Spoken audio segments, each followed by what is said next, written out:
Oh, hello you guys. Luso here with Psychic Wizard, and we're going to talk about game mechanics in this video.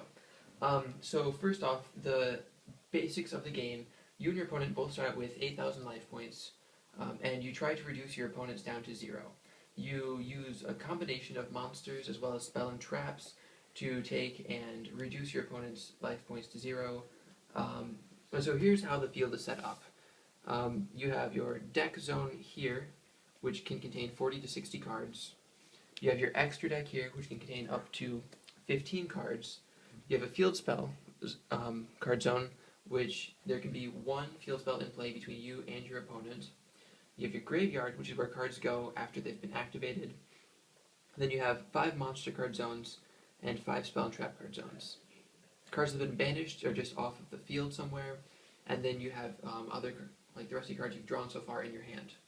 And now I'm going to let Psychic Wizard talk to you about the phases of your turn. Yeah, as you see here on these mats, there are 6 phases to your turn. To begin, you start in your draw phase. You draw 1 card from your deck, and then you enter your standby phase, which is basically only used when a card mentions something happening in the standby phase. Then you enter your main phase. This is when you're able to normal summon, special summon, activate cards, do all of that stuff, and then you enter your battle phase. You can attack your opponent as long as you're not going first. You cannot attack directly if they have a monster, but once their monsters are gone, you can attack directly and start doing direct life point damage.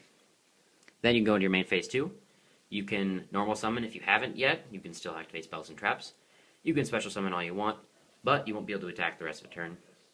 And then you enter your end phase. And then cards can be activated in response to the changing of all these phases. But that is the main structure there of each player's turn, and then it just starts over. Okay, next we'll see you guys in the next video to talk about summoning. Until then, signing out.